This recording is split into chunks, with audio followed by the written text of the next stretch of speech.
They called me a barista like it was an insult. 50 people watched as Victoria Ashford spat the words across the table. "You're worthless." Silence slammed down like a gavel. Preston froze. Margaret looked away. I should have crumbled. I didn't.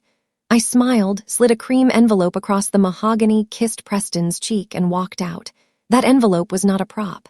Inside were documents that would rewrite everything she thought she knew about me. You think you know a person because of one label. I have a degree from Northwestern. My father died, fractured our plans. I worked mornings at a coffee shop to pay bills and afternoons and nights as a junior analyst, learning to read markets, build models, and make the sort of investments wealthy people take for granted. I kept it quiet. It was safer that way. Victoria saw the apron and closed her mind. She never asked. She never cared. That mistake cost her everything. 6 months earlier, I found the emails. Victoria pressuring Preston to divorce me, dangling his inheritance like a leash. She had lined up replacements. She planned to make me vanish. I could have pleaded, begged Preston to fight harder. That would have been naive. The only real protection was leverage. I reached out to every rival she had burned in 30 ruthless years. I turned enemies into allies. I saved every penny. When Ashford Industries needed capital, I stepped in. By the time the market moved, my phone blew up.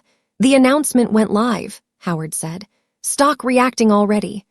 I sat in my townhouse, watching headlines call me a mystery investor. Preston called. He thought a stranger had bought the stake. He did not know I had. He did not know I was the threat that would make his mother finally listen. I walked into the boardroom the next morning as an equal. The receptionist glanced at my name and then at my face, confusion like a second skin. Victoria was in the room, smug and secure. Her control was a decades-long habit. I put my laptop down. I slid a stack of papers across the table. Her hands shook as she read the proof. The room changed.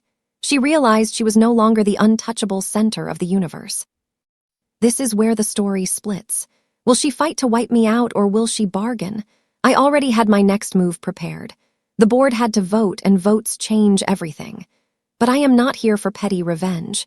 I am here for survival, respect, and to reclaim what was always mine. Full story is now available on our channel, Revenge with Dorothea. Kindly subscribe for more stories.